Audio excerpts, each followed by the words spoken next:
Well, lifelong leaders are lifelong learners, as the saying goes, and worship leaders are leaders. Whether you're just on stage or whether you are the one leading the congregation, you're a worship leader. People are following you.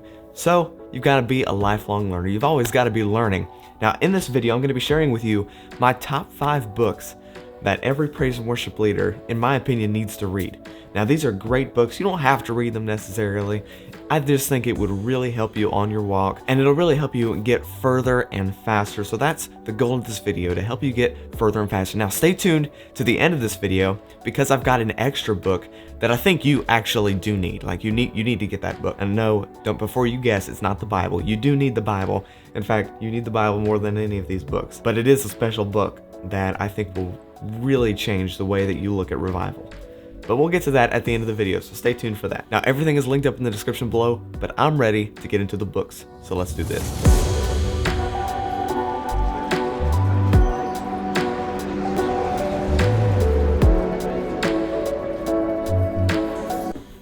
Alright, so I am a fan of collecting books. Now, these are not my books. This is in my pastor's office. Don't tell him I'm up here. It's early in the morning. Shh. But I do like to collect books. I have lots of books in my bedroom, downstairs. I'm sure that some of you have seen them in my videos. I really like collecting books, especially old books written by people who are not alive anymore. That's what I like to read, and I think that's what you should look at reading too, people who aren't alive anymore. Now, the reason this is the case is because their lives have been tested. Everything that they believed, it's over basically. So we can look at their lives now and be able to judge whether or not it was right or it was wrong. And then you can go back and read their books and know, all right, that was right, that was good. So that's pretty much all these books. Not all these books are like that. Of course, I'm not saying don't read new books, but I just think it's a good idea to read old books because those truths have been tested. But let's go ahead and get into the first book. All right. The first book is Unhang Your Harp by evangelist Ted Shuttlesworth Jr. Now, this is a newer book written by evangelist Ted Shuttlesworth Jr. I did an interview series with him a few months ago now, I think. I'll link those videos up right there, and we talked based off of this book. So if you kind of want to know some of the stuff that's in this book, then go ahead and watch that playlist right there. That is a fun interview series anyway for every worship leader to watch. I really recommend that. But this book really shows you the power that praise actually has and what praise can do for you, the blessings it can unfold on your life. I mean, praise is God's prescription that unlocks heaven's power. So that's what this book is all about, learning about the power of praise. So important read, very important read. And next up, we're talking about worship. The next book is based off of worship. So next up on the list is, of course, Pioneers of His Presence by Chris Burns. This is an amazing book on worship. Now, it's not just about worship, though. It's about the will of the heart of the Father, what the heart of the Father actually wants, which I think every worship leader needs to know. Pioneers of His Presence shows you the need of worship leaders, the need of worship, the heart of God, and what it takes to be a good worship leader, what God thinks it takes to be a good worship leader. So rebuilding the house, the tabernacle of David, it's just so powerful, and I really, really, really recommend this book. God is moving, and God's people are building a habitation of His presence. That's a key point right there, because, God's moving, so we need to make sure we move with Him and continually build a habitation for His presence. So, Pioneers of His Presence, Chris Burns, amazing book. Now, real fast, please like this video and share it with some other worship leaders that you think would enjoy these books. We've got some more books coming up here, but be sure to subscribe and ding the bell for more videos just like this one. I bring out weekly praise and worship team tips and tools for teens. Also, Saturday live streams. Could it be interviews with somebody? It could be just, regular Bible study. You never know. So you want to subscribe to catch that content. But next up is a little different. This one is something that I read several years ago, and it's kind of a biography.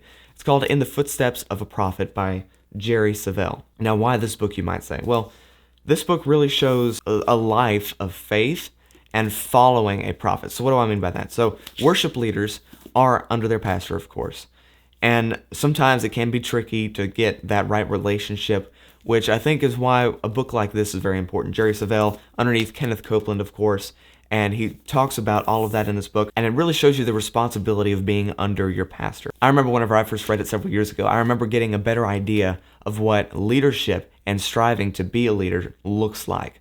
And I think that's powerful in this book. I mean, it will build your faith, get you ready. It's an awesome, awesome book. Pretty big one, but an awesome book, so be sure to check that one out too. All right, this next one might be my favorite. It's not because I'm biased, but Encounter by Pastor Alan DiDio. This is my dad's book. I mean, I'm not saying that just because he's my dad. This is an awesome book. I've read it already. God wants to unleash the winds of change in your life. Revival is not always what we think it's going to look like. And in this book, he goes through the story of Gideon's 300 and what happened before that to get Gideon to that point and how it pertains to our lives. And do we really want revival? Are we even ready for that? So, sweet book. Check out the link in the description below. And the cover's really cool too. Look at that. All right, but here comes the last book. This is The Power of Music by Dr. Michael L. Brown. The statistics, the history in this book, the true power of music that he shares in this book is breathtaking. All of the stories, he goes through the history of modern music basically, and it shows you how we got to where we are today. Rap music, rock music, pop music, all of this stuff, and how it changed the world. Just reading about the 60s in this book is crazy, because it's almost like we're living through the 60s right now, and he goes through how music really changed America in this book, and how we need to use music to bring God's will to pass, God's call to change the world one song at a time. It shares the true power of music mentally, physically, and in history, so definitely an important read for any worship leader who's leading worship with music. Most of us are leading worship with music, so important book. All right, remember all these books are linked up in the description below, and we're about to get to the last special extra book that I think that you need to get, even if you don't get any of the other books, all right? But before we do, question of the day. What is your favorite book on worship leading, or what book would you recommend that worship leaders read? Let me know in the comment section below. I want to hear from you. I want to see those books. Hey, I don't have every book in the world. I want to know what you're talking about. And feel free to go and look through the comments if you want to know some other books that you might want to get. I'm sure there's going to be some great recommendations for people down there. So go and check out the comments below. And remember to subscribe to catch future videos. And let me know if you like this video. If you want to see more videos like this one, I do have a lot of books. So maybe we can go over that again in the future. But here comes the final book. Probably my favorite among the stack. Not my favorite because, of course, this one's my favorite. All right, this book, Why Revival Tarries by Leonard Ravenhill. Crazy book. You do not want to read this if you get easily offended. Or maybe you should read this if you get easily offended. He goes deep into why we aren't in a revival. Most people talk about how to get into a revival, or how maybe we are in revival, but this is why we aren't in revival, which is amazing. Ravi Zacharias said, "The book that shaped me probably more dramatically than any other book that I have read." So Ravi Zacharias said, y'all. Amazing book. Now I want to read an excerpt to you from chapter 4. Let's see, where is it at? Yeah, here it is. So this chapter, and just reading through the names of the chapters gets you fired up. This one's called, Where Are the Elijahs of God? And he says, to the question, where is the Lord God of Elijah? We answer, where he has always been, on the throne. But where are the Elijahs of God?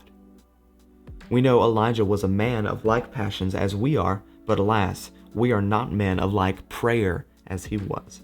One praying man stands as a majority with God. Today, God is bypassing men, not because they are too ignorant, but because they are too self-sufficient. Brethren, our abilities are our handicaps. Our abilities are our handicaps, and our talents are stumbling blocks. Well, that'll set you right down, won't it? Get this book now. Get it. Go get it. Put it in your Amazon shopping cart, wherever. Remember, the links are in the description below, but Why Revival Tarries by Leonard Ravenhill. Go and grab it right now. I don't know how available it is, because it's hard to find a good copy, but make sure you get it now, because you never know when it'll be available. Well, those are the 5+1 books. I hope that you enjoyed this video. Be sure to like this video, share it with other worship leaders, and again, questions today. Let me know, what books are you reading? What are your favorite books? Let me know in the comments section below. Of course, the Bible. That is a given. You need to be reading the Bible. But yeah, let me know in the comments below what kind of books you've been reading, and I will see you in the next video. Peace. Oh, gotta do the fist bump thing.